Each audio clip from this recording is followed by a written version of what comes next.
آج کی ویڈیو میں ہم آپ کو غزوہ بنی مستلق کے بارے میں بتائیں گے، جس کے نتیجے میں مسلمانوں کو قبیلہ بنی مستلق کی 200 عورتیں بطور کنیز حاصل ہوئیں، اور انہی عورتوں میں ایک وہ عورت بھی شامل تھی جس کے ساتھ پیغمبر اکرم صلی اللہ علیہ وآلہ وسلم نے نکاح کیا۔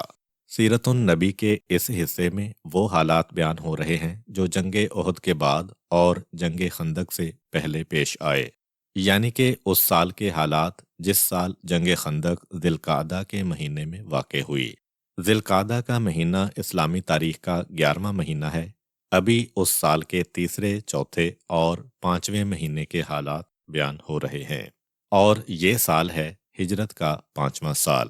پیغمبر اسلام کی عمر مبارک اس وقت تقریباً 57 سال کی ہو چکی ہے۔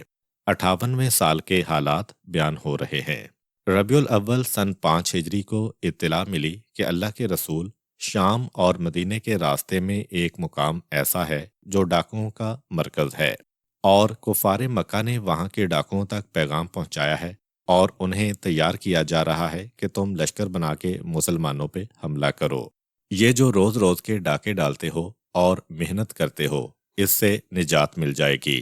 اتنا مال و دولت تمہیں ملے گا کہ پھر زندگی بھر تمہیں ڈاکے ڈالنے کی ضرورت بھی نہیں پڑے گی۔ کفار مکہ نے وہاں پیغام پہنچایا۔ ڈاکوؤں کے دل میں بھی شوق پیدا ہوا، چنانچہ ان کی وہاں پہ میٹنگ ہوئی۔ انہوں نے لشکر بنانا شروع کیا۔ شام اور مدینے کے درمیان کا یہ علاقہ ہے۔ وہاں سے جتنے بھی لوگ مدینے آتے ہیں، سارے قافلوں پہ حملہ ہو رہا ہے، اور روز بروز ان کی طاقت بڑھتی جا رہی ہے۔ یاد رکھیے کہ اسلام کا اصول ہے کہ جب تک کہ کوئی دشمن حملہ نہیں کرے گا، ہماری طرف سے پہل نہیں ہوگی۔ لیکن اسلام کبھی یہ بھی حکم دیتا ہے کہ فتنے کا سر اٹھانے سے پہلے ہی اس کی جڑ کاٹ دو، آگے چل کے تمہارے لیے خطرہ بن سکتا ہے۔ کفار مکہ کے مقابلے میں تلوار نہیں چلائی جب تک کہ وہ سامنے نہ آئے، اور ان ڈاکوؤں کے مقابلے میں لشکر اسلام پہلے سے ان کے علاقے میں بھیجا جا رہا ہے، اور اس علاقے کا نام ہے دومۃ الجندل۔ جندل عربی میں پتھر کو کہتے ہیں۔ یہ پورا پتھریلا علاقہ ہے۔ اطلاع ملی کہ اس علاقے میں ڈاکو تیاری کر رہے ہیں مسلمانوں پہ حملے کی۔ ربیع الاول کی 25 تاریخ کو پیغمبر نکلے مدینے سے۔ مدینے سے 15 دن کی مسافت پہ ہے یہ علاقہ۔ 15 دن جانے کا سفر، 15 دن آنے کا سفر۔ یہ علاقہ مدینے سے 15 دن کے فاصلے پر ہے اور شام سے 5 دن کے فاصلے پر ہے۔ لشکر اسلام 15 دن کا سفر 10 دن میں طے کر کے وہاں پہنچا۔ پیغمبر نے وہاں جا کے اپنا خیمہ نصب کیا۔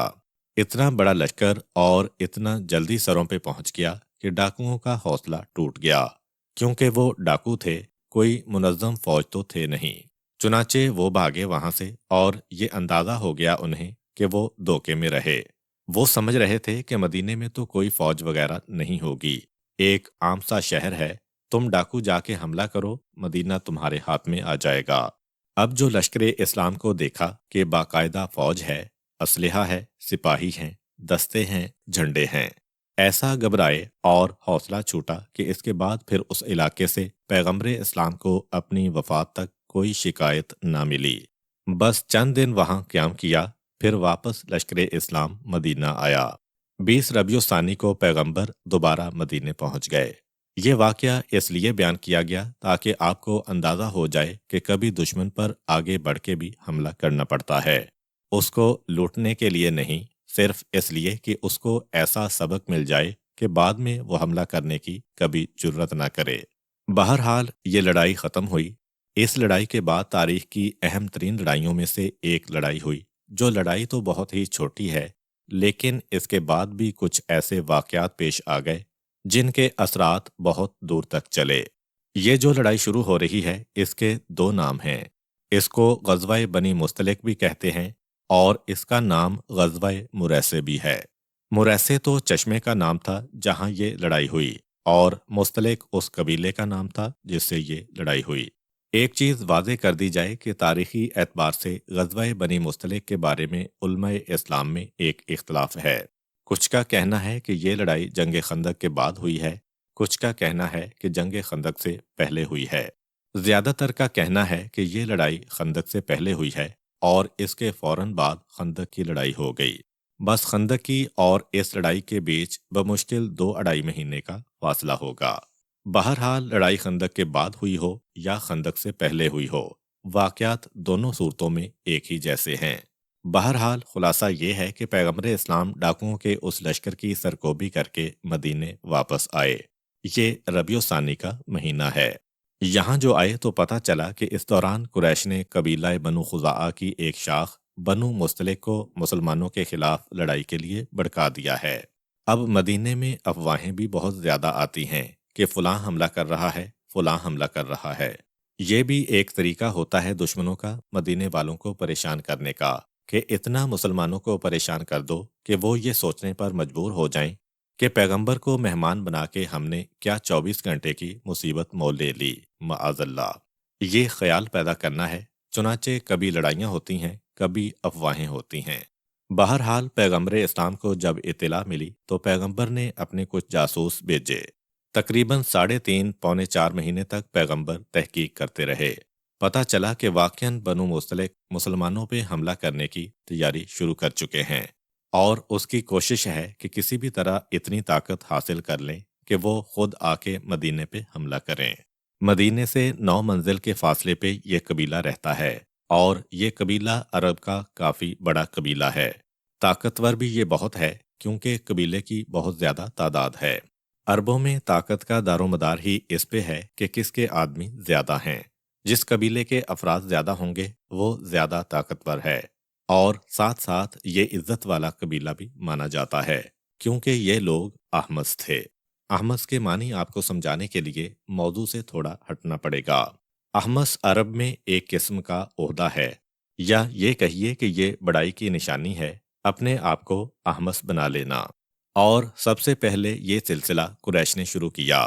وہ اپنے آپ کو سب سے بڑا سمجھتے تھے، اور جو بڑا قبیلہ ہے وہ عام قبیلوں سے ہٹ کے کوئی اپنی خصوصیات مقرر کر لیتا تھا، یعنی ہم عام آدمیوں کی طرح نہیں رہیں گے، ہم بڑے ہیں، ہماری الگ خصوصیت ہے۔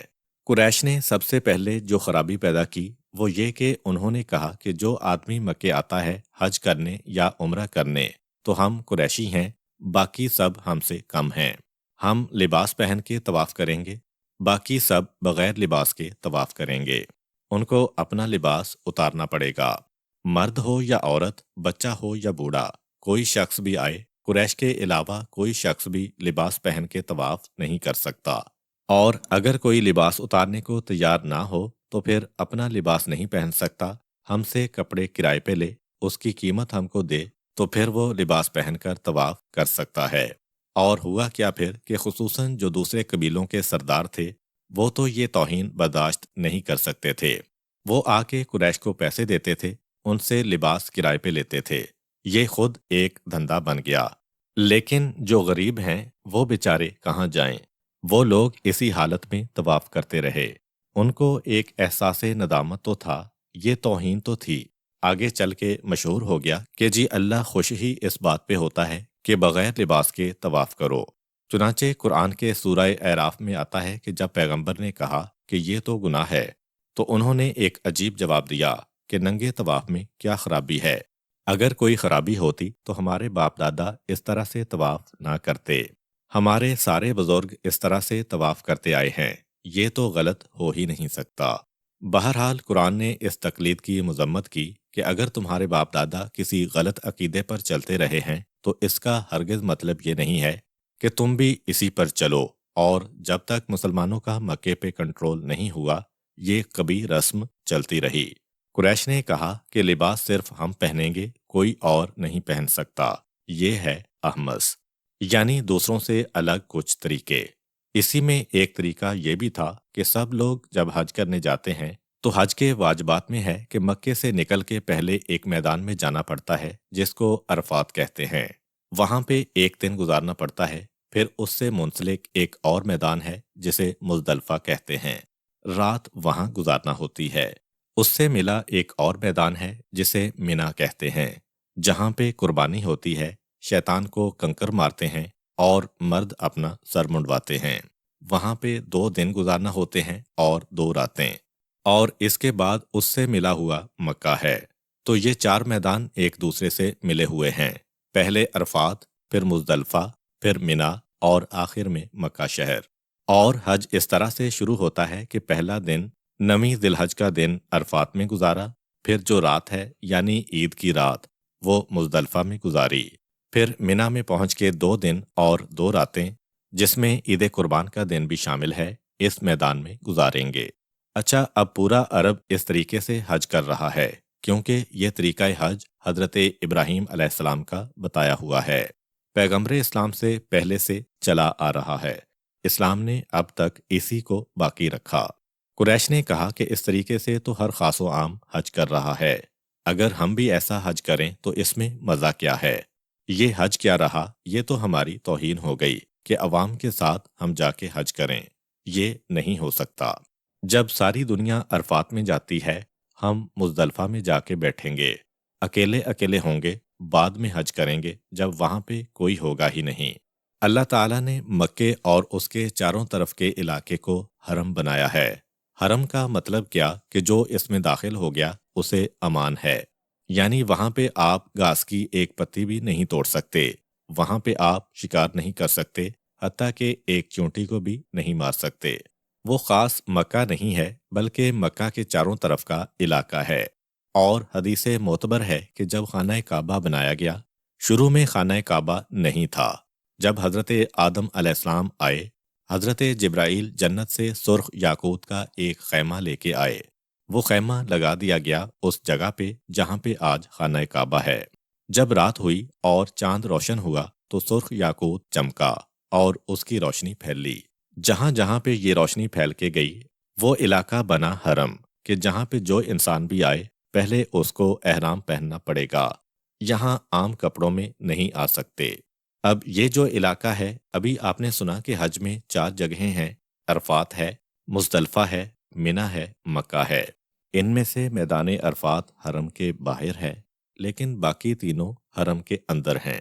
اب قریش نے بہانہ کیا بنایا کہ ہم نسل ابراہیم ہیں، ہم نسل اسماعیل ہیں، وارث خانہ کعبہ ہیں، ہم حج کے دوران حرم سے باہر نہیں جا سکتے ہیں، ہمیں حرم کو سنبھالنا ہے، حرم کی حفاظت کرنا ہے، حرم کی ذمہ داری ہم پر ہے، ہم اسی میں رہیں گے۔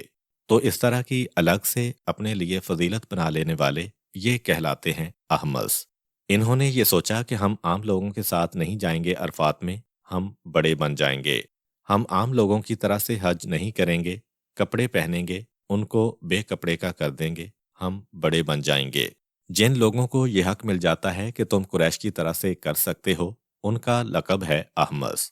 احمس کا مطلب پورے عرب کی عبادتوں سے ہٹ کر اپنے لیے نیا طریقہ عبادت بنانا۔ قریش کہتے تھے ہمارا حق ہے، ہم جس کو اجازت دے دیں وہ ہمارے ساتھ آ سکتا ہے، تو جس کی بھی قریش کے ساتھ رشتہ داری ہو جاتی ہے ان کو بھی قریش اجازت دے دیتے تھے اس سٹیٹس کی۔ اب اندازہ کیجئے بنو مستلق کا، اتنا بڑا قبیلہ پیغمبر اسلام کے خلاف آ رہا ہے، ان کو تکبر بھی بہت زیادہ ہے۔ اب تک کی گفتگو سے آپ کو یہ اندازہ تو ہو گیا ہوگا کہ احمس جو لوگ ہوتے ہیں ان کی قریش سے رشتہ داری ہے، چنانچہ قریش نے ان کو بھڑکا دیا۔ 3 مہینے کے بعد قریش کو مدینے میں جنگ خندق کے لیے آنا ہے۔ اب وہ چاہتے ہیں کہ ان 3 مہینوں کے دوران مسلمانوں پہ حملے ہو جائیں اور کوئی بڑا قبیلہ حملہ کرے، تاکہ مسلمان اتنے پریشان ہوں کہ پھر اگر آ کے ہم حملہ کریں تو مسلمان بالکل ہی ہمارا مقابلہ کرنے کی ہمت نہ کر سکیں۔ اتنی تیاری کے بعد بھی کہ جنگ خندق میں سارے عرب کے قبیلے آ رہے ہیں، مگر پھر بھی قریش کو ایک ڈر ہے۔ تو بات ہو رہی تھی کہ ماہ ربیع الثانی سن 5 ہجری میں اللہ کے رسول کو یہ اطلاع ملی کہ قریش نے مدینے اور مکہ کے درمیان ایک علاقہ ہے وادی قدید، اس کے قریب عرب کا ایک بہت ہی طاقتور قبیلہ بنو خزاعہ رہتا ہے جو قریش کے برابر سمجھا جاتا تھا، قریش سے اس کی رشتہ داری بھی ہے۔ اب اس قبیلے کی ایک شاخ ہے بنو مستلق، اس کے سردار حارث بن ابی ذرار نے مکہ کے سرداروں کے اکسانے پر یا سازش میں آ کر مدینے کے خلاف لشکر جمع کرنا شروع کیا ہے۔ پیغمبر اسلام کو اطلاع مل گئی۔ اس دوران پیغمبر اسلام نے مزید تحقیقات کیں۔ 2 شعبان کو یہ طے ہو گیا کہ اب لشکر اسلام کو ان کافروں کی سرکوبی کے لیے جانا ہے۔ چنانچہ 2 شعبان سن 5 ہجری کو مدینے سے یہ لشکر چلا، یہاں تک کہ وہ مقام آ گیا کہ جہاں یہ قبیلہ آباد ہے، یعنی وادی قدید کے اندر وہ چشمہ جس کا نام مریسے ہے۔ اسی وجہ سے بعض کتابوں میں اس لڑائی کو غزوہ مریسے بھی کہتے ہیں۔ یہ بات واضح کر دی جائے کہ بہت سی لڑائیاں آپ نے سنی ہیں اب تک کہ جو کسی نہ کسی کنویں یا چشمے کے قریب ہوئیں، اور اس کی وجہ بالکل واضح ہے۔ 1400 سال پہلے عرب میں پانی کی سپلائی کا کوئی نظام نہیں تھا۔ کنواں یا پانی کا چشمہ ہی بس پانی کا ذریعہ ہوتا تھا، تو قبیلے شروع سے آباد ہی پانی کے قریب ہوتے تھے۔ بہت کم ایسے قبیلے تھے جو پانی سے دور تھے۔ اس لیے آج تک جتنی بھی لڑائیوں کے بارے میں آپ نے سنا، زیادہ تر میں کسی نہ کسی کنویں یا چشمے کا نام آتا ہے۔ تو ہو سکتا ہے ایک عام آدمی حیران ہو جائے کہ کیا وجہ ہے کہ اللہ کے رسول ہمیشہ پانی کے قریب جا کے جنگ چھیڑتے ہیں۔ تو وجہ یہ ہے کہ قبیلے رہتے ہی پانی کے قریب ہیں۔ آج کل کی طرح کا نظام تو ہے نہیں کہ 100 میل دور بھی اگر دریا ہے تو پائپ لائن کے ذریعے سے پانی آ جاتا ہے۔ اس وقت ہر قبیلہ پانی کے قریب ترین علاقے کو تلاش کرتا تھا۔ چنانچہ بنو مستلق کی رہائش بھی ایک پانی کے چشمے کے قریب ہے جسے مریسے کہتے ہیں۔ وہاں پہ پیغمبر اسلام پہنچے۔ جیسے ہی سردار قبیلہ کو اطلاع ملی کہ پیغمبر اسلام لشکر لے کے ہمارے سروں پہ آ گئے ہیں، تو اس کا تو پورا منصوبہ الٹ گیا۔ اس نے تو سوچا ہوا تھا کہ ہمیں اچانک مدینے پہ جا کے حملہ کرنا ہے، ہم حملہ کریں گے، مسلمان بے خبر ہوں گے، کامیابی ہمیں ہوگی۔ اور یہاں الٹا معاملہ ہو گیا کہ مسلمان ہمارے سروں پہ آ پہنچے ہیں۔ چنانچہ سردار قبیلہ تو فوراً فرار اختیار کرتا ہے۔ جب سردار بھاگ جائے تو باقی لوگوں کی ہمت تو ویسے ہی ٹوٹ جاتی ہے۔ لیکن سردار کے فرار ہو جانے کے باوجود اس قبیلے نے جم کے مقابلہ کرنا چاہا۔ خصوصاً سردار قبیلہ کے داماد مالک نے خاصی کوشش کی مقابلے کی، لیکن جب وہ خود اور اس کا اپنا بیٹا دونوں حضرت علی کرم اللہ وجہہ کی تلوار سے جہنم واصل ہوئے، اور مزید 9 آدمی یا 8 آدمی اور مارے گئے، 10 یا 11 کافر اس میدان میں مارے گئے، اب تو قبیلہ بھی ایک مرتبہ حوصلہ کھو بیٹھا، سارا قبیلہ فرار اختیار کرتا ہے اور جنگ ختم ہوئی۔ اس دوران فقط ایک مسلمان، وہ بھی کتابوں میں لکھا ہے کہ شاید غلط فہمی کی بنیاد پر شہید ہو گئے۔ صرف ایک مسلمان کی شہادت ہوئی، 10 یا 11 کافر مرے اور جنگ ختم ہوئی۔ اس جنگ کے ختم ہونے کے بعد مسلمانوں کو مال غنیمت کثیر تعداد میں ملا۔ 200 تو عورتیں تھیں جو قیدی بنائی گئی تھیں۔ یہ سب کافرہ عورتیں ہیں، اور وہ کافرہ عورتیں ہیں کہ جو میدان جنگ میں مسلمانوں کے خلاف نکلی ہیں، انہی کو کنیز بنایا جاتا ہے۔ تو 200 عورتیں قیدی بنی، یعنی 200 کنیزیں۔ اب تک اسلام کی تاریخ میں جو 17 یا 18 سال گزرے ہیں، کسی ایک جنگ میں اتنی کثیر تعداد میں مسلمانوں کو کنیزیں نہیں ملیں۔ اس کے علاوہ 200 اونٹ اور 5000 بھیڑ بکریاں۔ اتنی بڑی تعداد میں مال غنیمت مل گیا مسلمانوں کو خندق کی لڑائی سے کچھ پہلے۔ چنانچہ مسلمان بڑی خوشی کے عالم میں واپس آ رہے ہیں۔ ان 200 عورتوں میں سردار قبیلہ حارث کی بیٹی برہ بھی تھیں۔ یہ سردار قبیلہ کی بیٹی وہ ہیں کہ جن کے شوہر مالک اسی جنگ میں حضرت علی کے ہاتھوں مارے گئے۔ جب یہ سب لوگ واپس مدینے آئے، اس کے بعد برہ کا واقعہ ہے۔ برہ وہ خاتون ہیں کہ بعد میں ان کا نام بدل کے پیغمبر اسلام نے جویریہ رکھا، اور ان سے شادی کر کے ازواج رسالت میں ان کو شامل کیا۔ یہ پیغمبر اسلام کی 7ویں یا 8ویں بیوی ہیں۔ جب مدینے میں سب لوگ پہنچے تو پیغمبر اسلام نے پہلے تو مال غنیمت کا خمس نکالا، اس کے بعد جتنے بھی مجاہدین تھے سب میں یہ مال غنیمت تقسیم ہو گیا، اور جو 200 کنیزیں آئی تھیں وہ بھی پیغمبر اسلام نے ان مجاہدین میں تقسیم کر دیں قرعہ کے ذریعے سے۔ اب روایت کا جملہ یہ ہے کہ ایک صحابی ہیں جناب ثابت ابن قیس رضی اللہ تعالی عنہ، جناب جویریہ کو ان کا گھر ملا۔ جناب ثابت ابن قیس ایک عام سے شخص ہیں، جناب جویریہ اپنے قبیلے کی شہزادی ہیں، سردار کی بیٹی ہیں۔ وہ سردار قبیلہ کسی طرح مدینے پہنچ گیا، جنگ تو ختم ہو چکی ہے، وہ مدینے آیا، پیغمبر اسلام سے رابطہ قائم کیا اور کہا، ٹھیک ہے، لڑائیوں میں تو یہ ہوتا ہی ہے، میرے قبیلے کی دیگر عورتیں کنیز بنی تو بنی، لیکن میری بیٹی قابل احترام شہزادی اپنے قبیلے کی ساری عورتوں سے اس کا مقام بلند ہے، وہ بھی ان 200 عورتوں کے ساتھ گرفتار ہو کے آئی ہے۔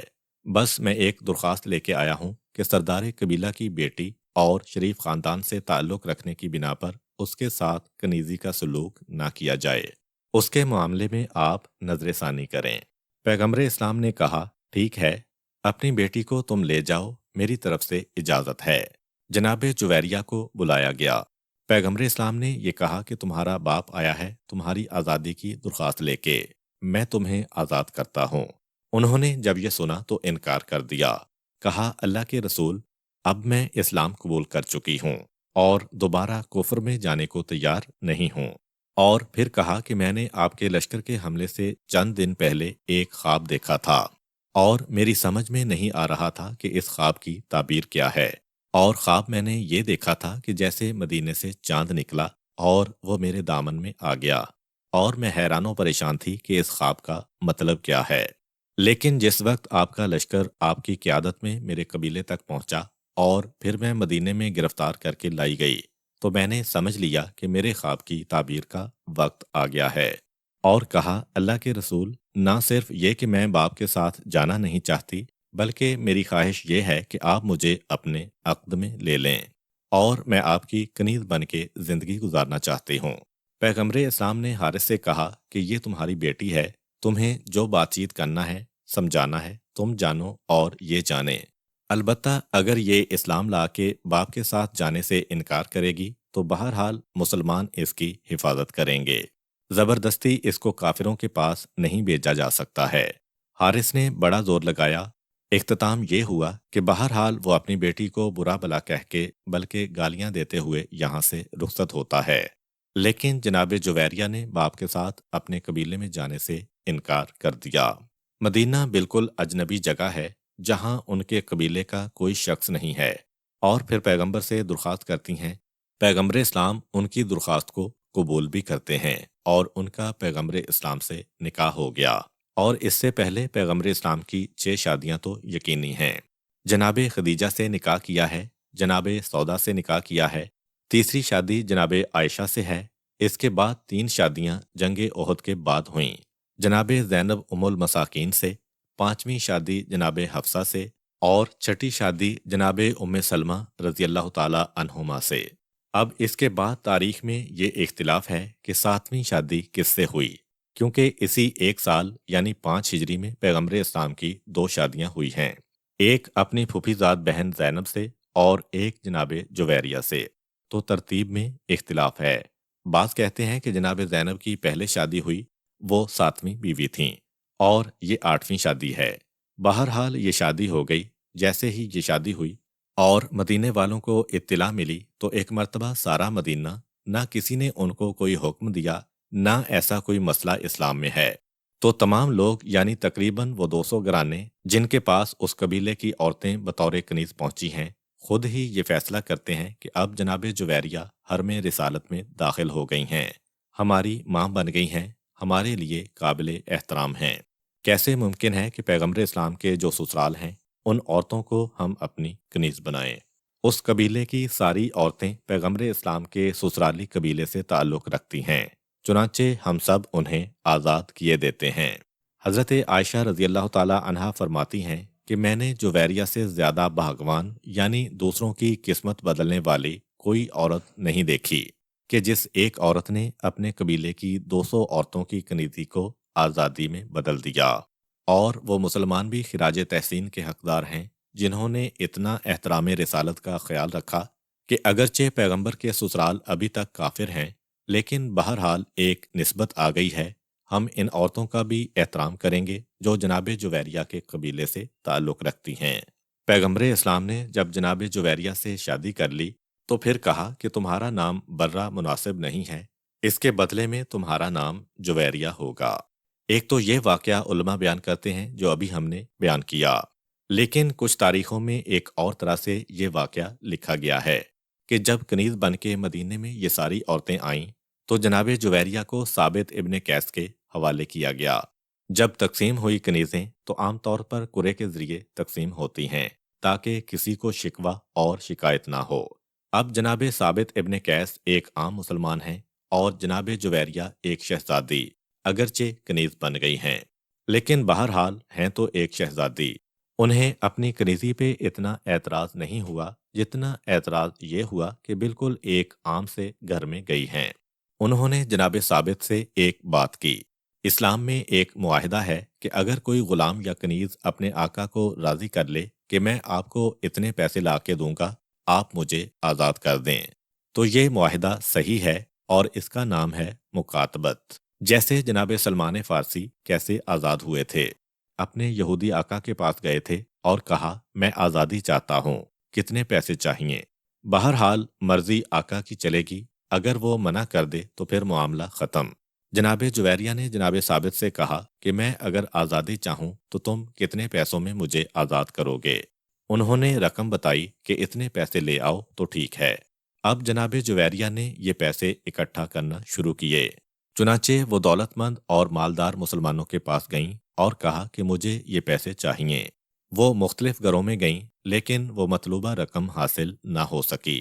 آخر پیغمبر اسلام کے پاس آئیں۔ حضرت عائشہ رضی اللہ تعالی عنہا فرماتی ہیں کہ جس وقت جویریہ دستک دے کے گھر میں آئیں اور کہا کہ میں رسول سے ایک بات کرنا چاہتی ہوں، جیسے ہی میری نگاہ اس کے چہرے پر پڑی، بس میرے دل میں خیال پیدا ہوا کہ یہ اتنی حسین و جمیل خاتون ہے تو پیغمبر اسلام کہیں اس سے نکاح نہ کر بیٹھیں، اور جناب عائشہ کا خیال صحیح بھی ثابت ہوا۔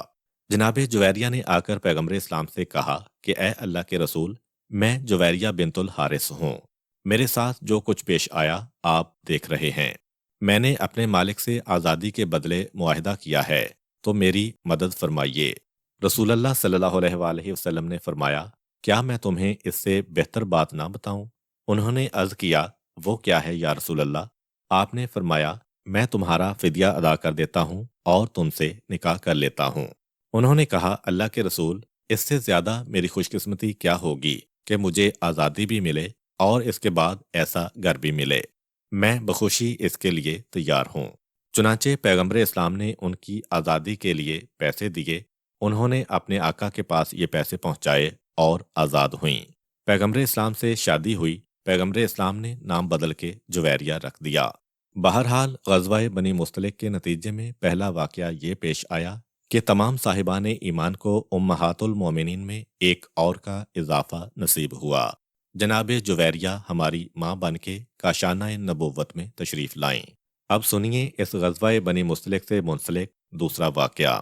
جب یہ لڑائی مکمل ہو گئی، مال غنیمت اور کنیزیں لے کے مسلمان واپس پلٹے تو مدینے تک پہنچنے میں تقریباً 8 دن کا راستہ ہے۔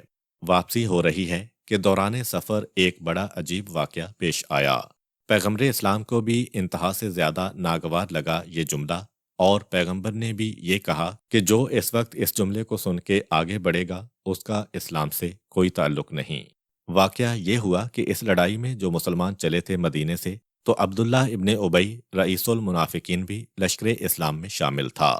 واپسی پہ دوپہر یا سپہر کے وقت لشکر کہیں ٹھہرا اور قریب میں کوئی پانی کا چشمہ یا کنواں تھا، اور مسلمان پانی بھرنے کے لیے باری باری جا رہے ہیں۔ اب مدینے میں جو مسلمان ہیں بہرحال ان کی ہیں تو دو قسمیں، ایک مکہ سے آنے والے مہاجر اور ایک مدینے کے پرانے باشندے انصار۔ اب اتفاق یہ کہ جو کنواں تھا وہ چھوٹا اور تنگ تھا، ایک وقت پہ زیادہ آدمیوں کو پانی نکالنے کا موقع نہیں ملتا تھا، پھر بھی باری باری دو دو تین تین آدمی جاتے ہیں۔ اسی دوران یہ واقعہ پیش آیا کہ انصار میں سے ایک شخص پانی نکالنے کے لیے پہنچا، اور مکے کے مہاجرین میں سے بھی ایک شخص جو حضرت عمر رضی اللہ عنہ کا غلام تھا وہ پانی لینے کے لیے پہنچا۔ ان دونوں نے ڈول نکالے اور پانی کھینچنا شروع کیا۔ اس دوران اتفاق سے ڈول ٹکرا گئے، پانی الٹ گیا یا اسی قسم کا کوئی واقعہ پیش آیا، دونوں میں ہو گیا جھگڑا۔ ان میں سے ایک ہے مہاجر اور ایک ہے انصاری۔ اب جو دونوں میں جھگڑا ہوا، ہاتھا پائی ہوئی۔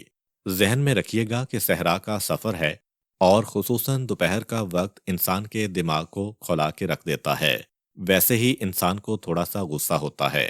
صحرا کے درمیان بلڈ پریشر تھوڑا سا ہائی تو ہوتا ہی ہے، اور اس کے بعد یہ پانی کا مسئلہ، لڑائی ہو گئی۔ اب جو لڑائی ہوئی تو اس انصاری نے آواز دے دی کہ اے انصار، آؤ میری مدد کے لیے۔ یہ نہیں کہا کہ اے مسلمانوں، اے ساتھیو۔ اس نے مدینے کے پرانے باشندوں کو بلایا کیونکہ یہ خود انصاری تھا۔ یہ سن کے اس مہاجر کو بھی جوش آیا، اس نے کہا کہ اے مہاجرین، تمہارے ساتھی پہ ظلم ہو رہا ہے، آؤ میری مدد کو۔ اس انصاری نے انصار کو پکارا، مہاجر نے مہاجرین کو پکارا۔ یہ آوازیں بلند ہوئیں اور لوگ ان دونوں کی مدد کے لیے دوڑنا چاہتے تھے، تو پیغمبر اسلام کے کان تک یہ آواز پہنچ گئی۔ اسی وقت پیغمبر وہاں کھڑے ہو گئے، کہا خبردار، اس آواز کو سن کے کوئی نہیں جائے گا، یہ جاہلیت کے دور کی آواز ہے، اور جس نے اس آواز کو سن کے اس پر لبیک کہا اس کا اسلام سے کوئی تعلق نہیں ہے، وہ جاہل ہے، وہ عرب کے جاہلیت کے وقت میں پلٹ گیا ہے۔ یاد رکھو، اسلام نے اب انصار اور مہاجر، نئے اور پرانے زمانے اور قبیلے کے سارے تفرقات کو ختم کر دیا ہے۔ اب سب مسلمان ہیں، تم سب آدم کے بیٹے ہو اور اسی طرح سے برابر ہو جس طرح کنگھی کے دندانے برابر ہوتے ہیں۔ اللہ کی نگاہ میں اسی کا مقام زیادہ ہے کہ جو متقی ہے۔ پیغمبر اسلام نے اس مہاجر اور اس انصاری کی مدد کو جانے والوں کو ڈانٹ کر بٹھا دیا اور اعلان کر دیا کہ جو بھی جائے گا وہ مسلمان نہیں رہے گا۔ یہ آواز جاہلیت کی آواز ہے، یہ طریقے جاہلیت کے طریقے ہیں۔ اتنی سختی سے پیغمبر اسلام نے گفتگو کی کہ بہرحال ان کا جوش ٹھنڈا پڑا اور یہ لوگ چپ چاپ واپس اپنی جگہ آ کے بیٹھ گئے۔ پیغمبر اسلام نے فوری ایکشن لے کے اس معاملے کو ختم کر دیا۔ بظاہر یہ معاملہ ٹل گیا اور یہ بات تو ختم ہو گئی۔ پھر پیغمبر آرام کے لیے چلے۔ ادھر ایک درخت کے نیچے عبداللہ ابن ابی بھی آرام کر رہا ہے۔ اس کو یہ اطلاع ملی کہ اب سے آدھا گھنٹہ پہلے یہ واقعہ ہوا ہے۔ وہ غصے کے عالم میں کھڑا ہوا۔ وہ چونکہ سردار قبیلہ رہ چکا ہے، اس کے چاروں طرف مدینے کے پرانے باشندے انصار ہیں۔ اب بڑا ایک خطرناک قسم کا اس نے خطبہ دیا اور انصار کو جوش دلانے کی کوشش کی۔ سب کو دیکھا اور کہا کہ دیکھو، میں پہلے ہی منع کرتا تھا، یہ جو رسول بن کے مدینے میں آ رہا ہے اس کو نہ آنے دینا۔ تم نے ہماری بات نہیں مانی، آج کتنا ہم کو ذلیل ہونا پڑا ہے کہ وہ لوگ جن کے لیے ہم سینہ سپر رہے، جن کے دشمن ہم پہ حملہ کرتے تھے، ہم نے ان کے دشمنوں سے ان کو بچایا، جن کو بچانے کے لیے ہماری عورتیں بیوہ ہوئیں، جن کو بچانے کے لیے ہمارے بچے یتیم ہوئے، جن کو ہم نے نوالے کھلائے، آج وہ کتوں کی طرح ہمارے مقابلے پہ آ رہے ہیں۔ نعوذ باللہ۔ کیا غضب کہ ہمارا شہر، ہماری محنتیں، ہماری قربانیاں اور اس کا ایک غلام ہمارے آدمی کو مار کے چلا گیا ہے۔ چاروں طرف دیکھا انصاری نوجوانوں کو اور کہا، اے مدینے کے نوجوانوں، تمہاری غیرت کہاں مر گئی ہے؟ ابھی بھی وقت ہے، آؤ ہم سب مل کر یہ عہد کر لیں کہ جیسے ہی مدینے پہنچیں گے، پہلا کام یہ کریں گے کہ سارے نئے باشندوں کو باہر نکال لیں گے، مہاجرین سے کہیں گے جہاں سے آئے ہو وہیں واپس چلے جاؤ۔ یہ عبداللہ ابن ابی کا خطبہ ہے، اور یہ وہ خطبہ ہے جو اتنا اہم ہے کہ قرآن نے بھی عبداللہ ابن ابی کے خطبے کو نقل کیا ہے۔ ذرا سوچئے کہ قرآن کلام خدا ہے، لیکن یہ اتنا سخت جملہ تھا کہ قرآن میں یہ آیت آئی، بلکہ قرآن کا ایک پورا سورہ، سورہ منافقون، نازل ہی خاص اس موقع پہ ہوا جب رنگ، زبان، قوم و قبیلے کی بنیاد پہ مسلمانوں کو دو حصوں میں تقسیم کیا جا رہا تھا۔ پورے سورہ منافقون کا پس منظر یہی ہے۔ چنانچہ اسی میں وہ آیت آئی ہے جو اصل میں عبداللہ ابن ابی کا جملہ ہے۔ قرآن منافقین کی پہچان بتاتے ہوئے کہتا ہے کہ یہ منافق کہتے ہیں کہ جب ہم شہر مدینہ میں واپس پلٹ کے جائیں گے تو جو مدینے میں عزت والے لوگ ہیں وہ ذلیل لوگوں کو مدینے سے باہر کر دیں گے، اور عزت والوں سے مراد ہم لوگ ہیں، ہم پرانے باشندے ہیں، ہمارا شہر ہے، اور ذلیل لوگوں سے مراد یہ نئے جو مہاجر ہمارے ہاں آئے ہیں۔ یہ اس کا جملہ ہے جسے قرآن نے سورہ منافقون میں بیان کیا۔ آیت مکمل ہوتی ہے، اور عزت تو اللہ کے لیے ہے اور رسول کے لیے ہے اور مومنین کے لیے ہے۔ یہ جو منافق کہہ رہے ہیں کہ ہم عزت والے ہیں، ان کو دھوکا ہوا ہے۔ عزت یا اللہ کی ہے، یا اللہ کے رسول کی ہے، یا مومن کی ہے، مگر منافق نہیں جانتے۔ عبداللہ ابن ابی کا یہ خطبہ سن کر جناب زید ابن ارقم رضی اللہ تعالی عنہ، زید ابن ارقم ابھی جوان ہیں، یہ وہ صحابی ہیں کہ جن کے والد جناب ارقم نے مکہ کے ابتدائی زمانے میں اپنا مکان مسلمانوں کو دے دیا تھا کہ جب شروع میں اسلام آیا تو مسلمان چھپ کے عبادت کرتے تھے۔ پیغمبر اسلام کا گھر خانہ کعبہ سے بہت دور تھا، تو پیغمبر اسلام کو ضرورت ہوئی کہ خانہ کعبہ کے قریب ہمیں کوئی مرکز مل جائے۔ جناب ارقم نے اپنا مکان دے دیا اور بڑی قربانیاں دیں، اور اس مکان نے اسلام کو خاصا فائدہ پہنچایا۔ بالکل صفا پہاڑی سے ملا ہوا یہ مکان تھا۔ خیر، انہی کے بیٹے زید اس وقت تو بہت چھوٹے تھے، اب جوانی کے قریب پہنچ چکے ہیں۔ وہ ایک مرتبہ اپنی جگہ پہ کھڑے ہوئے اور کہا کہ اے عبداللہ ابن ابی، خاموش ہو جاؤ، تم جیسا ذلیل انسان مدینے میں کوئی نہیں ہے، اور رسول سے زیادہ عزت والا کوئی نہیں ہے۔ وہ جو تم نے کہا کہ ہم عزت والے، معاذ اللہ رسول کے ساتھی ذلیل، تو سب سے بڑے ذلیل تم ہو، اور سب سے زیادہ عزت پیغمبر اور ان کے صحابیوں کی ہے۔ یہ کہہ کے صرف عبداللہ ابن ابی ہی کو نہیں بٹھایا، بلکہ جو جوش پیدا ہو رہا تھا اس کی تقریر سے وہ بھی ذرا ٹھنڈا پڑا، اور پھر جناب زید ابن ارقم پیغمبر اسلام کے پاس پہنچے اور کہا کہ اللہ کے رسول، اس وقت تو غضب ہو گیا، لشکر اسلام میں جدائی ہو جاتی، دوست دشمن بن جاتے، آپس میں تلواریں چل جاتیں۔ عبداللہ ابن ابی نے اتنا خطرناک فتویٰ دیا ہے، مہاجرین کو ذلیل کہا ہے، اور اپنے لیے عزت والے کا لفظ اختیار کیا ہے۔ یہاں پر ہمیں ایک پیغام ملتا ہے کہ یہ واقعہ تو بالکل صحیح ہے، لیکن ایسا بھی تو ہو سکتا ہے کہ عبداللہ ابن ابی نے یہ بات ہی نہ کہی ہوتی، اور کفار کا کوئی جاسوس، کوئی منافق مہاجرین کو جوش دلانے کے لیے آ کے کہہ دیتا کہ اے مہاجرین، تمہارے بارے میں یہ کہا جا رہا ہے۔ تو پیغمبر اسلام اس کا بھی ایک طریقہ بتا رہے ہیں کہ اگر کوئی تمہارا مخالف کوئی بات آ کے کہے تو سنی سنائی بات پہ یقین نہ کرنا، پہلے تحقیق کر لینا کہ یہ بات صحیح ہے یا غلط۔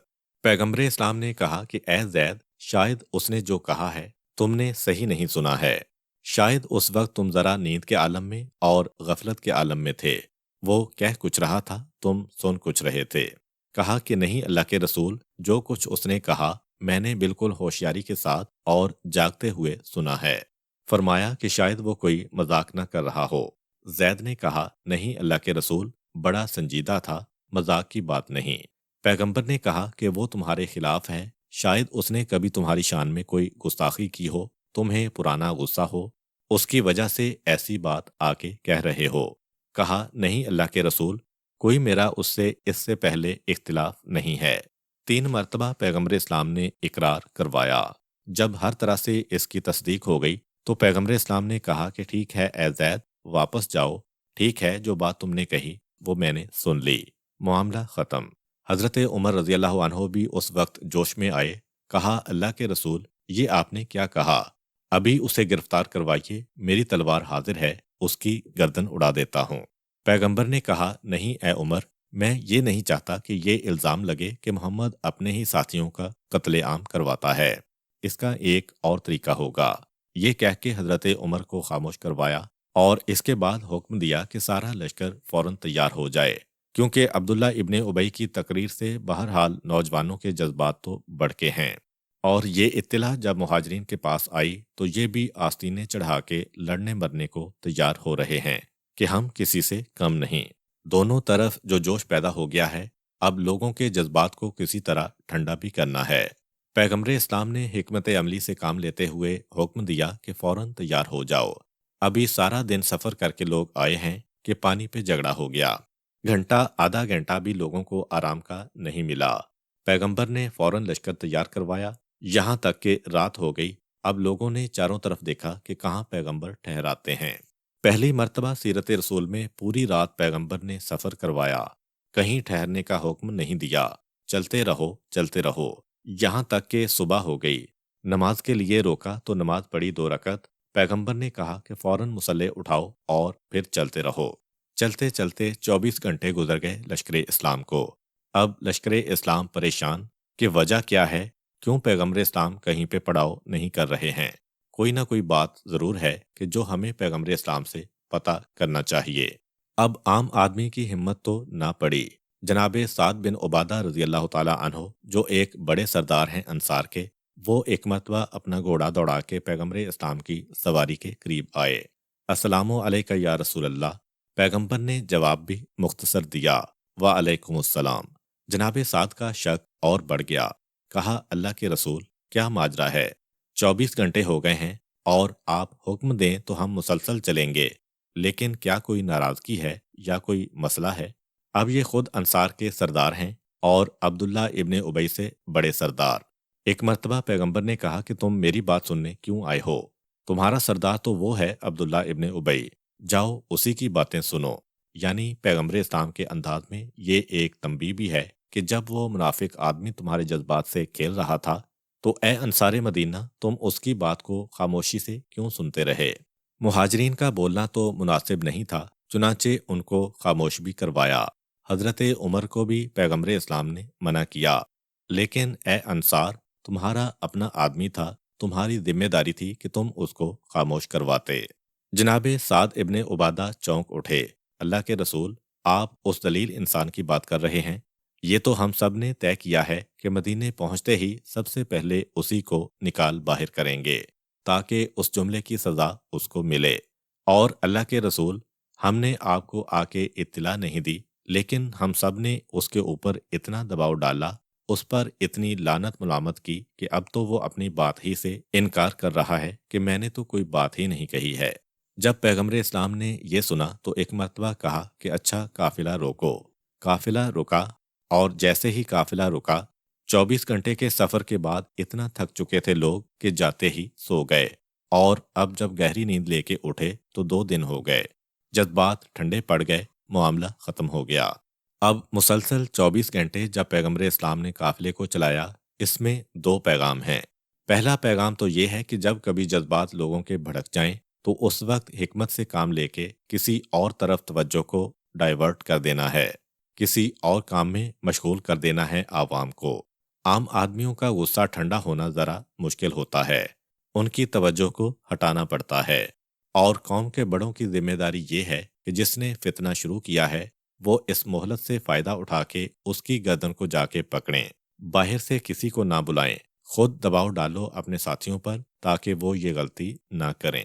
تو خیر، نتیجہ کیا ہوا کہ عام جو لوگ تھے وہ اتنے لمبے سفر کے بعد تھک گئے، پھر جب گہری نیند سوئے، 2 دن کے بعد اٹھے تو بات ختم۔ اور جو بڑے بڑے لوگ تھے اس قوم کے جس سے عبداللہ ابن ابی کا تعلق تھا، انہوں نے اتنا دباؤ ڈالا، اتنا دباؤ ڈالا کہ عبداللہ ابن ابی خود پیغمبر اسلام صلی اللہ علیہ وآلہ وسلم کے پاس آیا، اور آنے کے بعد کہا کہ اللہ کے رسول، مجھے اطلاع ملی ہے کہ میرے نام سے لوگوں نے جھوٹی باتیں آپ تک پہنچائی ہیں۔ اس نے قسم کھائی، خدا کی قسم یہ سب جھوٹ ہے، میں نے کوئی ایسی بات ہی نہیں کہی۔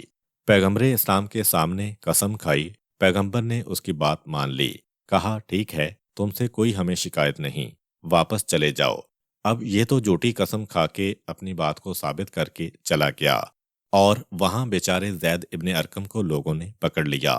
اے زید، تم سے ہمیں یہ توقع نہ تھی کہ جھوٹی جھوٹی خبریں لا کے مسلمانوں کو لڑاؤ گے۔ عبداللہ ابن ابی نے تو قسم کھائی ہے کہ اس نے ایسی بات ہی نہیں کہی۔ اب زید پریشان ہوئے، دوڑ کے پیغمبر اسلام کے پاس آئے۔ اللہ کے رسول، یہ کیا غضب ہو گیا؟ میں نے تو فقط آپ کو اطلاع دی تھی، عام لوگوں کو نہیں بتایا کہ جھگڑا بڑھے نہ، آپ کو بتایا کہ آپ اس کو سزا دیں اور بات کو ختم کریں، لیکن ہوا یہ کہ میں ہی الٹا قصوروار بن گیا۔ ہر آدمی کہہ رہا ہے کہ دیکھو عبداللہ ابن ابی نے قسم کھائی ہے، اس کے معاملے کی صفائی ہو گئی۔ پیغمبر اسلام نے کہا، زید بیٹھو، تمہیں خوشخبری ملنے والی ہے۔ اور ایک دم پیغمبر اسلام کے چہرے پہ پسینہ آیا۔ جس سواری پہ پیغمبر اسلام تھے وہ اونٹ جھکتا چلا گیا، یہاں تک کہ زمین سے جا کے مل گیا۔ یہ آثار ہوتے ہیں وحی نازل ہونے کے۔ جب رسول پہ وحی نازل ہوتی ہے تو یہ ایک اتنا بڑا بوجھ ہے کہ جس سواری پہ رسول ہوں وہ پھر رسول کو اٹھا نہیں سکتی، زمین سے جا کے مل جاتی ہے، اور چہرے پہ پسینے کے آثار۔ تھوڑی دیر کے بعد پیغمبر اسلام نے آنکھیں کھولیں اور شفقت کے انداز میں زید کے کان سے پکڑ کے اٹھایا۔ ذہن میں رکھیے گا کہ زید بالکل ابھی بچپن اور جوانی کی سرحد پر ہیں، 13-14 سال کی عمر ہے، اور کہا کہ اے زید، مبارک ہو، تمہاری قرآن نے صفائی پیش کی ہے۔ اور سورہ منافقون کی ابتدائی 3 آیتیں نازل ہوتی ہیں۔ بسم اللہ الرحمن الرحیم۔ جب منافق آپ کے پاس آتے ہیں تو کہتے ہیں، ہم گواہی دیتے ہیں کہ بے شک آپ اللہ کے رسول ہیں، اور اللہ جانتا ہے کہ آپ یقیناً اس کے رسول ہیں، لیکن اللہ گواہی دیتا ہے کہ یہ منافق یقیناً جھوٹے ہیں۔ انہوں نے اپنی قسموں کو ڈھال بنا لیا ہے تاکہ لوگوں کو دھوکہ دیں، اور اس طرح انہوں نے لوگوں کو اللہ کے راستے سے روک دیا۔ بے شک وہ بہت برا عمل کرتے ہیں۔ یہ اس لیے ہے کہ انہوں نے ایمان لانے کے بعد کفر کیا تو ان کے دلوں پر مہر لگا دی گئی، لہٰذا وہ کچھ سمجھتے ہی نہیں۔ پیغمبر اسلام نے کہا، اے زید، یہ آیتیں تمہارے لیے آئی ہیں، قیامت تک کے لیے زید کی سچائی ثابت، عبداللہ ابن ابی کی برائی ثابت۔ اچھا، اب جب یہ آیتیں نازل ہوئیں تو معاملہ پھر پلٹا۔ عبداللہ ابن ابی کا قبیلہ اس کے پاس پہنچ گیا کہ ارے تم نے کیا غلط کر دیا، تمہاری وجہ سے ہمارے قبیلے کا تذکرہ قرآن میں قیامت تک کے لیے آ گیا، یہ تو غضب ہو گیا، ہمارے ایک آدمی کی وجہ سے گویا پوری قوم کی قرآن نے مذمت کر دی ہے۔ ابھی بھی موقع ہے، چلو اور چل کر پیغمبر اسلام سے معافی مانگ لو، توبہ کر لو کہ میں نے جو کہا غلط کہا۔ اس کے جواب میں اس کا جواب بھی بڑا عجیب تھا۔ اسی سورہ منافقون نے وہ بھی نقل کیا ہے کہ جب ان منافقین سے کہا جاتا ہے کہ آؤ تاکہ اللہ کا رسول تمہارے لیے استغفار کرے، تمہارے لیے معافی طلب کرے اللہ سے، تو حالت کیا ہوتی ہے کہ منہ پھیر کے چلے جاتے ہیں، اور تم دیکھو گے وہ غرور کے عالم میں منہ پھیر کے جا رہے ہیں۔ لوگوں نے کہا چلو ہماری قوم کو معافی مل جائے، پیغمبر سے معافی مانگ لو۔ اس نے بڑا عجیب جواب دیا، دیکھیں کہ ابھی قسمیں کھا کے آ رہا ہے رسول کے پاس، قوم میں واپس آیا تو کہا تم نے مجھے کیا سمجھ رکھا ہے؟ اس رسول نے آ کر کہا کہ ایمان لے آؤ، میں ایمان لے آیا۔ اس نے کہا نماز پڑھو، میں نے نماز پڑھ لی۔ اس نے کہا زکوٰۃ دو، میں نے زکوٰۃ دی۔ اب کیا یہ چاہتا ہے کہ میں اس کے آگے سجدہ بھی کروں؟ کتنا گرتے چلا جاؤں، میں نہیں جاتا اس سے معافی مانگنے۔ قرآن کہتا ہے کہ اے حبیب بتاؤ مسلمانوں کو کہ منافق کی پہچان یہ ہے کہ کہا جائے گا کہ آ کے رسول سے دعائے استغفار کراؤ، وہ تکبر کے عالم میں منہ پھیر کے چلا جاتا ہے۔ خیر یہ آیت بھی آ گئی، پھر بھی عبداللہ ابن ابی نے انکار کیا کہ بس قسم کھا کے آ گیا، یہی میرے لیے بہت ہے، اب میں کسی توبہ کسی معافی کے لیے رسول کے پاس جانے کو تیار نہیں ہوں، اور یہ کہہ کے وہ اپنے قبیلے کے ساتھ چلنے لگا۔ پیغمبر اسلام کو بھی اس کی توبہ یا معافی کی ضرورت تو ہے نہیں، لیکن اب یہ بھی دیکھیں کہ جس وقت یہ آیت نازل ہوئی اس کی اتنی مذمت کی گئی، تو عین اس موقع پر اس کا اپنا بیٹا آیا۔ دیکھیے یہ ہے اسلام، یہ ہے ایمان۔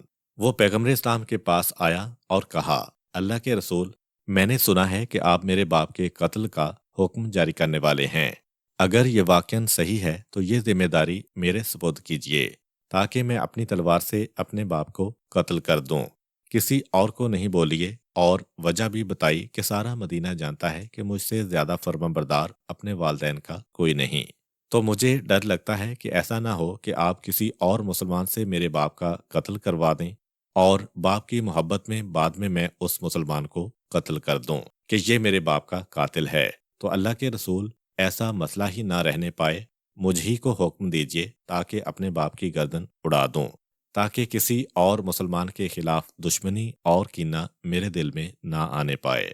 پیغمبر اسلام نے پوری گفتگو سنی اس کی، اور اس کے بعد کہا کہ یہ تو کیا کہہ رہا ہے، نہ میں نے کوئی ایسا حکم دیا، نہ میں کوئی ایسا حکم دینے والا ہوں، صرف تیرے اس جذبے کی وجہ سے میں تیرے باپ پہ خاص شفقت کرنے والا ہوں، یہ پیغمبر اسلام نے اعلان کیا۔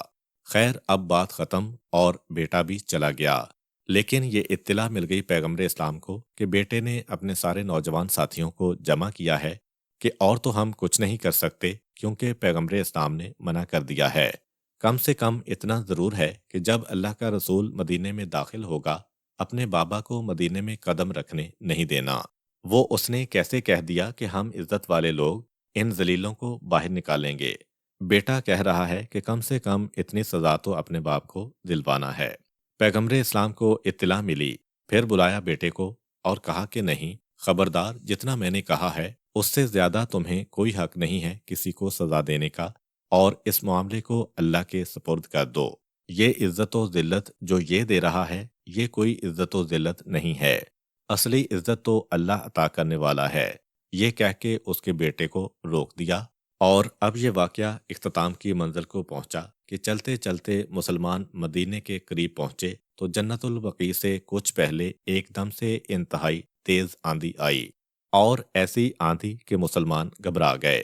کسی اور ملک سے کوئی آدمی عرب میں جائے اور وہاں کی آندھی سے گھبرا جائے تو سمجھ میں آتی ہے بات، وہیں کا رہنے والا اگر آندھی سے گھبرائے تو اس کا مطلب ہے کہ بہت خطرناک آندھی ہے، اور اس آندھی کا نتیجہ یہ نکلا کہ مسلمانوں کے جانور گھبرا گئے۔ خود پیغمبر اسلام صلی اللہ علیہ وآلہ وسلم کا جانور بھی ایک مرتبہ رسی توڑوا کر بھاگا اور غائب ہو گیا۔ جب آندھی تھمی، پیغمبر اسلام نے اپنا اونٹ ڈھونڈنا شروع کیا، اور اسی وقت دیکھا کہ لوگ ایک دوسرے سے بات کر رہے تھے کہ کیا وجہ ہے اتنے سالوں سے ہم مدینے میں رہ رہے ہیں، ایسی آندھی کبھی نہیں دیکھی۔ پیغمبر اسلام نے کہا کہ بات یہ ہے کہ رفاعہ بن زید، جو عبداللہ ابن ابی کے بعد مدینے کا سب سے بڑا منافق ہے، وہ جہنم واصل ہوا ہے اور اس وقت اس کی میت لے جائی جا رہی ہے۔ یہ آندھی اسی وجہ سے آئی ہے۔ پیغمبر اپنا اونٹ ڈھونڈتے پھر رہے ہیں۔ لشکر میں کئی منافقین ہیں۔ ایک نے پلٹ کے کہا، عجیب رسول ہے، مدینے سے ہم اتنا دور بیٹھے ہیں، مدینے کی خبر دے رہا ہے کہ وہاں میت اٹھائی جا رہی ہے، اور اس کا اپنا اونٹ جو یہاں کھو گیا ہے وہ اس کو نہیں مل رہا، وہ ڈھونڈتا پھر رہا ہے۔ یہ کیسا رسول ہے جو سامنے کی بات تو بتا نہیں پا رہا اور وہ 20-25 میل دور کی بات بتا رہا ہے۔ جیسے ہی انہوں نے یہ کہا، لوگوں نے پیغمبر اسلام کو اطلاع دی۔ ایک مرتبہ پھر آثار وحی چہرے پہ ظاہر ہوئے۔ تھوڑی دیر بعد پیغمبر اسلام نے آنکھیں کھولیں، مسلمانوں کو جمع کیا کہ اے مسلمانوں، میں نے کب دعویٰ کیا ہے کہ میں اللہ کی طرح کا عالم الغیب ہوں؟ میرے پاس جو خبر آتی ہے اللہ کی طرف سے آتی ہے۔ رفاعہ کی خبر بھی اللہ تعالیٰ نے مجھے دی تھی، اور ابھی بھی اللہ نے مجھے یہ خبر دی ہے کہ فلاں مقام پر فلاں درخت ہے، اس میں تمہارے اونٹ کی ٹوٹی ہوئی رسی الجھ گئی ہے، وہ وہیں پہ کھڑا ہے، جاؤ اور اس کو تلاش کرو۔ اب مسلمان دوڑ کے گئے تو واقعاً یہ دیکھا کہ اسی مقام پر اسی حالت میں وہ ٹوٹی ہوئی مہار درخت کی شاخوں میں الجھی ہوئی ہے، اور وہ اونٹ بیچارہ اس کی وجہ سے کھڑا ہے۔ اونٹ کو واپس لایا گیا۔ پھر جب یہ لوگ مدینے میں داخل ہوئے تو تصدیق ہو گئی کہ واقعاً اب سے کچھ گھنٹے پہلے جو آندھی آئی تھی اس وقت رفاعہ کے جنازے کو اٹھایا گیا تھا۔ محترم ناظرین، آج کے لیے بس اتنا ہی۔ انشاءاللہ اگلی ویڈیو میں اسی غزوہ بنی مصطلق سے منسلک ایک اور واقعہ بیان کریں گے، اور وہ یہ کہ جناب عائشہ رضی اللہ تعالی عنہا پر ایک تہمت اسی غزوے میں لگی تھی۔ عبداللہ ابن ابی اس غزوہ سے واپسی کے بعد مدینہ پہنچ کر بمشکل 1 ہفتہ زندہ رہا۔ اس کا واقعہ بھی انشاءاللہ اگلی ویڈیو میں بیان کیا جائے گا۔ امید کرتا ہوں کہ آپ کو آج کی ویڈیو اچھی لگی ہوگی۔ اگر آپ کو ہماری ویڈیو اچھی لگی ہے تو ویڈیو کو لائک کریں اور اپنے دوستوں کے ساتھ شیئر کریں۔ ملتے ہیں نیکسٹ ویڈیو میں، تب تک کے لیے اجازت دیجیے۔ اللہ حافظ۔